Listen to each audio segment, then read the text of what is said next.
Hi po sa inyong lahat at magandang araw po mga kapatid. At maraming salamat nga po pala sa pagpasyal dito sa Papong TV. Ako po taos pusong nagpapasalamat sa mga tumatangkilik, nanonood at nagsishare po ng ating mga vlogs. Maraming salamat po sa inyong lahat. Bago pong lahat, ito po muna.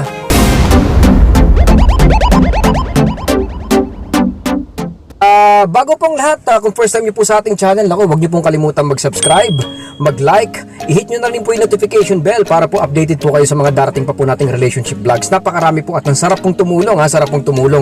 Maraming salamat po. Shoutout nga pala sa aking kabrad, aking kabatch, aking best friend, simula ng bata kami, Benilo Agustin. Ayan ha. Benilo Agustin, shoutout sa iyo kapatid ha. Meron po siyang YouTube channel. Yung YouTube channel po niya, yung Rain Ben TV. Naku, Rain Ben TV. At makikita nyo rin po yan, na-interview na rin po sa sa May Puhunan. Dati nung nasirang ABS-CBN. Yan. Sorry po. Ayun. So aking kaibigan, shoutout sa iyo ha. Lad Agustin. Naku, kababata ako yan since nung when ano po ba yung mga tawag doon, mga talagang paslit pa kami. Di ba kami na talaga yung magkasama niyan yun. At hindi pa rin nagkakalimutan hanggang ngayon. Maraming salamat po. Okay, so excited tayo ngayon. Napakaganda ng ating topic. Ang topic po natin ngayon hindi masyadong sikat ha. Hindi masyadong pansinin na topic tulad nung paano ba manligaw, paano ba balikan yung ex mo, paano maka-move on, paano maging attractive. Hindi po ganun ka sikat yung ating vlog ngayon kasi medyo sa ilalim ko po kinuha tong vlog na to eh.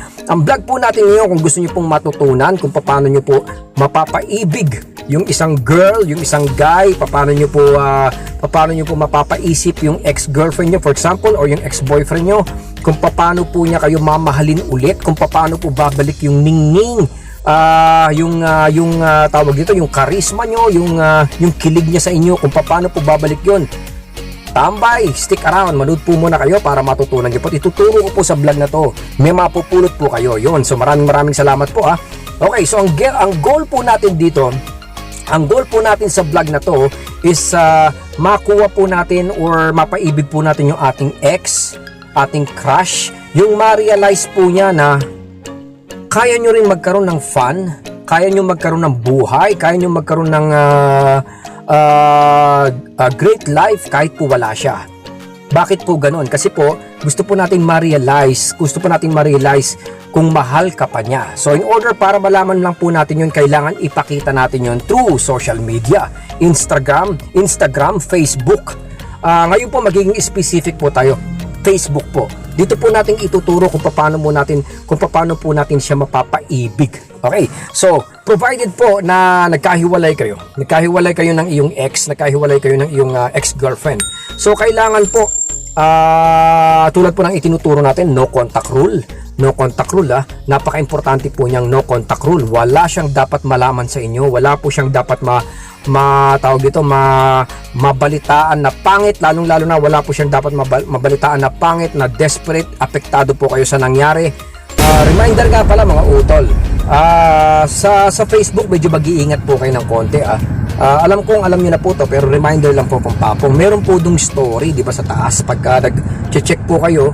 Actually, dapat hindi nyo na po ginagawa dapat iniiwasan nyo na, di ba? Kasi gusto ko po talaga maging genuine yung gagawin yung having fun sa social media. Kasi pag parang sinusundan nyo pa rin yung girl or yung crush nyo, parang napapraning kayo din po mahihirapan, hindi rin po makakatulong sa atin yun. At baka po magkaroon pa po ng negative impact sa plano natin o sa goal natin. Kaya hindi po advisable Pero kung halimbawa lang pong hindi talaga kaya, kaysa naman po masira tayo, kaysa naman po mapraning tayo, alam ko ginagawa niyo po minsan yun. Kung gagawin po natin, iwasan po natin yung story sa taas yung story. Kasi po yung story, pag sinilip po natin yun, nakikita po niya kung sino po yung tumitingin. Alam niyo na po yun, pero reminder lang po ito, baka po nakalimutan. Madalas kasi may kaibigan ako, nakakalimutan yan. Silip ng silip, lumalabas, nag-a-appear po yung pangalan natin doon, Papong. So nakikita po niya na minomonitor. Dapat po hindi. Okay, so reminder ulit, have fun. Kasi po ito po yung magiging arsenal natin to gain attention. Di ba? Corny man sabihin, pero yung iba minsan nagti-TikTok. Parang ganun po example, mag-TikTok kayo. Di ba? Kasi pag nag-TikTok kayo, parang yung TikTok kasi sa aking analysis parang walang pakialam di ba?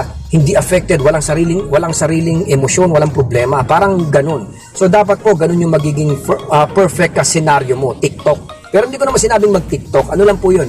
Binibigyan ko lang po kayo ng slight idea kung ano po yung pwede nyong gawin. O, bukod dun sa mga tinuro ko na pwede nyong i-post, di ba? Or bigyan po natin ng isa pa. Halimbawa po, meron kayong gustong girl na ligawan. Liligawan natin siya through social media lang. Hindi po personal kasi po naka-lockdown tayo ngayon. Isa pa, no? Quarantine.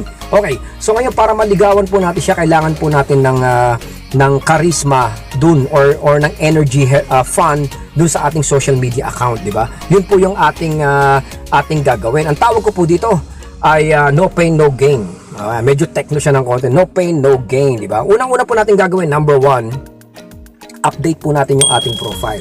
Kung halimbawa po kayo, split lang po natin sa isang girl or meron tayong bagong na-meet na girl, bagong friend natin. Ang gagawin po natin dyan, unang-una, update po natin yung ating profile, o, di ba? Kailangan po yung profile natin, it's a must, kailangan look great talaga tayo. Look great, hindi po tayo malungkot, hindi po tayo kulay itim yung ating profile, hindi po tayo dapat malungkot.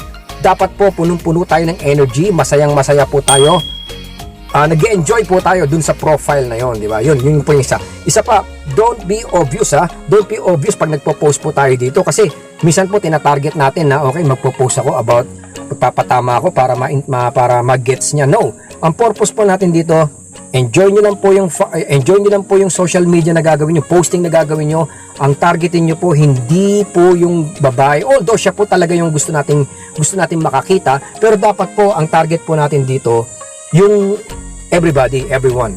Dapat po everyone talaga. Yun yung magiging picture, lahat tayo. Hindi po yung girl lang pong iisipin natin. Okay, dapat po yung post natin, number 1, awesome.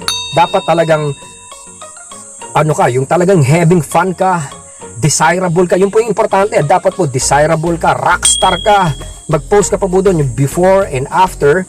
Madalas po uso po yun, medyo sa iba corny, pero sa totoo lang ito po yung mga ways. Yung iba po dapat before and after, pakita nyo po doon, rockstar ka, i-post nyo po doon. Mag-post po kayo na meron kayong mga bagong kasamang kaibigan. Yun po yung pinaka-importante nun, Pag nag-post po kayo na meron kayong mga bagong kaibigan, magtataka siya, mga kaibigan na hindi niya kilala, or mga kaibigan, like for example, mga kaibigan na hindi niya masyadong na-meet during nung kayo, pero kilala niya.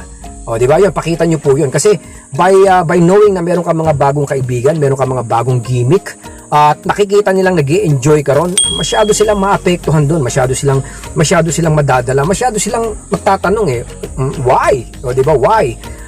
Lalo na pag nakikita kayo na having fun. Kasi nga po, di ba, tinuro ko doon, yung in-expect niya, wag niyong gawin. Baliktarin niyo, di ba? Maraming nagsasabi niya na reverse psychology daw yun. Totoo po yun, baliktarin niyo po yung expected niya, wag yun ang gawin niya. Kung in-expect po niya na kayo po ay kakausapin niyo, maging desperado kayo, kakausapin niyo mga kaibigan niya, wag yung gawin. Mag-post po kayo na nandun kayo, nag-i-enjoy kayo, wag naman po naglalasing. Hindi po magandang sitwasyon yun. Yung tipong lang, kahit nag-hangout lang kayo, pakita nyo. And pinaka-importante po to, maraming takot gawin to, pero actually effective po to. Wala naman pong masama, wala naman po kayo sinabi. Post with girls. Mag-post po kayo, may kasama kayong mga attractive na babae, mga bagong friends na ganyan. Wag lang po yung nakayakap kayo or what. Basta nandun lang kayo. Meron lang certain na babae doon na pwedeng maratel yung isip niya at mag-iisip siya. 'Di ba? Post with friends, yun po ang importante diyan. Make the image speaks. Kumbaga yung image po, siya po ang magsasabi ng story. Hindi po kayo maglalagay doon. Bayaan yung maging mystery yung picture na yun. Like for example, nandun ka sa isang lugar, tapos meron kang dalawang friend na hindi niya kilala. Nagre-relay na yun ng message sa kanyang subconscious. Nag-iisip siya. 'Di ba? Nag-iisip siya. Ito, didiretsuhin ko na po. Sa pag-iisip niya, wala na po siyang magiging solusyon. Kung di, alam niyo po kung ano, kung di, tanungin na lang po kayo. O, di ba? Kasi, tanungin niya yung kaibigan niya, hindi alam ang sagot. Tanungin niya yung best friend mo, ayaw magsalita. The only solution na papasok sa isip niya, kung isip siya ng isip, is tanungin na po kayo directly. Di ba? Tanungin na kayo. Sino to? Di ba? Nakakayaman, pero hindi niya kakayanin yun. Kasi nga, dahil mind game to. Mind game to. Di ba? Ito po, very useful po to sa mga breakup, courtship na nangyayari. Kung gusto po kayo may mapa-impress na crush nyo or iniwan kayo, ayaw kayong pansinin. Ito po yung mga effective ways para ma-overcome niyo po itong problemang to, para maging attractive kayo, para mapansin po kayo, para magkaroon po siya ng curiosity at maging mysterious po kayo, maging desirable. O yan ang pinakaano dyan, ha. No direct contact. Kumbaga wala po talagang direct contact. Marami pong nagmamaliit ng procedure na to, pero sa totoo lang, ako po mismo na napatunayan ko na po to ng so many times. Talagang napaka-effective po ng no contact rule. Totoo po yan. Pag-aralan nyo po mabuti, pag nakakita po kayo ng, pag sinabi ko po for example, gawin nyo po itong no contact rule, pag-isipan nyo po mabuti kung paano nyo po i-execute. Hindi po basta no contact rule, bang, boom, nawala po kayo kagad. Hindi po ganon mga utol, ha. Kailangan nyo po ng diskarte.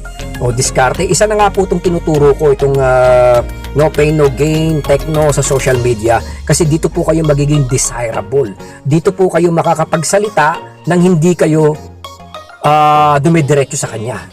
Di ba? Mind game po to na may influence ng social media. Mysterious, kailangan nyo maging mysterious.